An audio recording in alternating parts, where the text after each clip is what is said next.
தமிழ் திரைப்பட நடிகரும் இயக்குனர் இமயம் பாரதிராஜா அவர்களின் மகனுமான மனோஜ் பாரதி சற்று முன் மரணமடைந்தார் என்ற செய்தி ரசிகர்களை கலங்க வைத்துள்ளது. தமிழ் சினிமாவில் பல வெற்றி படங்களை தந்து தனக்கென தனி முத்திரை படைத்தவர் பாரதிராஜா. தேனி அல்லி நகரை சேர்ந்த பாரதிராஜா சந்திரலீலா என்பவரை திருமணம் செய்து கொண்டார். இவர்களுக்கு 1976ஆம் ஆண்டு மனோஜ் மகனாக பிறந்தார். இவர் நடிகராக ஆவதற்கு முன்பு தமிழ் திரையுலகில் உதவி இயக்குநராக பணியாற்றினார். இவர் தியேட்டர் ஆர்ட்ஸில் உள்ள தெற்கு புளோரிடா பல்கலைக்கழகத்தில் படித்தார். இவர் 1999ஆம் ஆண்டு தாஜ்மஹால் என்ற படத்தின் மூலம் நடிகராக அறிமுகமானார். இந்த படத்தை அவர் தந்தை பாரதிராஜாவை இயக்கியிருந்தார். இதனைத் தொடர்ந்து சமுத்திரம், கடல் பூக்கள், அல்லி அர்ஜுனா போன்ற படங்களில் நடித்திருந்தாலும் ஹீரோவாக சோபிக்க முடியவில்லை.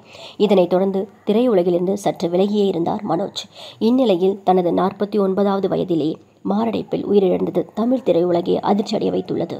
மேடையில் உள்ள அனைத்து கலைஞர்களுக்கும் வணக்கம். பேசிக்கலாக க்ரௌடை பார்த்தாலே எனக்கு ஆஃப் ஆயிரும், பேச வராது. படம் பண்ணிட்டேன், பேசி தான் ஆகணும். அதாவது என்னுடைய பயணம் ஒரு இயக்குனராக ஆகணும்னு சொல்லி கிட்டத்தட்ட ஒரு 18 வருஷ போராட்டம். என்னுடைய முதல் குரு இயக்குனர் மணிரத்னம். அதுக்கப்புறம் அப்பா கிட்ட தமிழ்ச்செல்வன் வரைக்கும் ஒர்க் பண்ணி முடிச்சுட்டு அவர்கிட்ட நான் போய் சொன்னேன், I want to do a film. இல்லை நீ நடிக்கப்போ, இல்லை சத்தியமாக முடியாதுன்னு எனக்கும் அவருக்கும் கிட்டத்தட்ட ஒரு எனக்கு தெரிஞ்சு ஒரு 5-6 மாதம் சண்டை. என்னை எப்படியோ கன்வின்ஸ் பண்ணி என்ன சொன்னார்னா, என்னுடைய நிழல் நான் நடிக்க என்னால் பண்ண முடியல, நான் ஸ்க்ரீனில் பார்க்கணும் அப்படின்னு. சரி, அவருடைய வேண்டுதலுக்காக நான் பண்ணது. இதில் எனக்கு ஒரு பாயிண்ட் புரிஞ்சுது. என்னென்னா, இவனை அறிமுகப்படுத்திட்டோம், தாஜ்மஹால்னு ஒரு படம் வெளியே வந்துருச்சு, ஆனால் பெரிய சக்ஸஸ்ஃபுல்லான ஒரு ஆர்டிஸ்டாக வரல. ஸோ இவனை நான் டைரக்டரை இன்ட்ரடியூஸ் பண்ணி அதுலேயும் ஏதாவதுன்னு அப்படின்னு ஒரு பயம் அவருக்கு கண்டிப்பாக இருந்திருக்கும். இது அவரே சொல்ல மாட்டார். ஸோ அந்த போராட்டத்தோடு தான் என் வாழ்க்கை வேறு ஒரு திசையை நோக்கி போச்சு. அதுக்கப்புறம் இவ்வளோ வருஷத்துக்கு அப்புறம் சுசி சார், இயக்குனர் சுசீந்திரன், ஏன்னா எனக்கும் அவருக்கும் ஒரு நல்ல பரிச்சயமான பழக்கம். என்னென்னா, சாம்பியனில் நடிச்சிருக்கேன், ஈஸ்வரில் நடிச்சிருக்கேன். அந்த டைமில் படங்களை பற்றி நிறைய பேசுவோம். ஸோ அவர் ஸ்கிரிப்ட்ஸ் எனக்கு சொல்லியிருக்காரு, நான் அவருக்கு பேசி நிறைய கதைகள் சொல்லியிருக்கேன். அதில் எங்கே இம்ப்ரெஸ் ஆனாருன்னு தெரியல. திடீர்னு ஒரு நாள் கூப்பிட்டாரு, படம் பண்ணுறீங்க, ஒரு லைன் சொன்னார், நல்லா இருந்துச்சு. அவர் சொல்லி முடிச்சு எல்லாம் நாங்கள் ஏற்பாடு பண்ணி 15ஆவது நாள் ஷூட்டிங் போயிட்டோம்.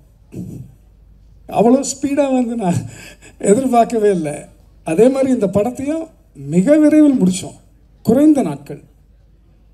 இதில் எனக்கு பெருமையான ஒரு விஷயம் என்னென்னா, எங்கள் அப்பாவை இயக்குனது தான்.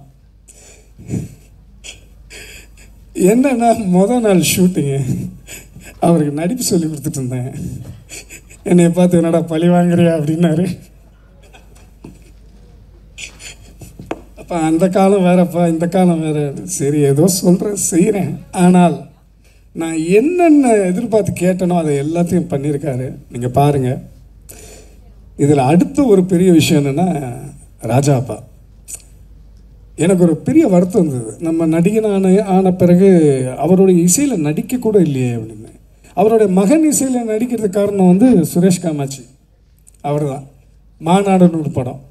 ஸோ இவர் இதில் பண்ண முடியலன்னா, என்னுடைய படத்துக்கே அவர் தான் இசையமைப்பாளர். அதை விட பெருமையான ஒரு விஷயம் எனக்கு எதுவும் இல்லை.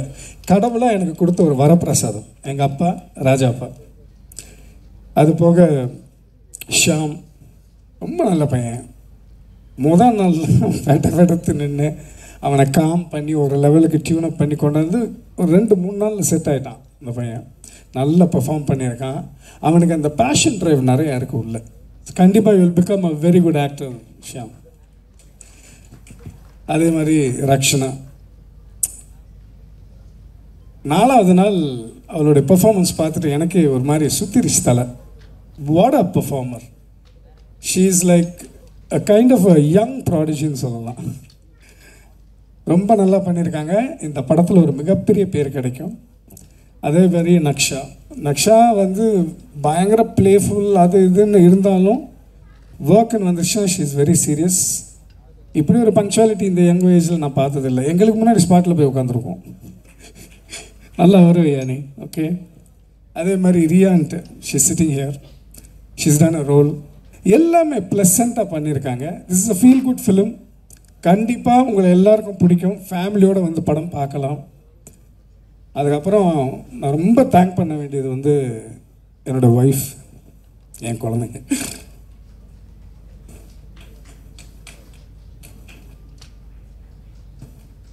சாரி, இவ்வளோ வருஷ போராட்டத்தில் வந்து எனக்கு சப்போர்ட்டாக இருந்து எனக்கு ஒரு தூணாக இருந்தது வந்து அங்கே தான்.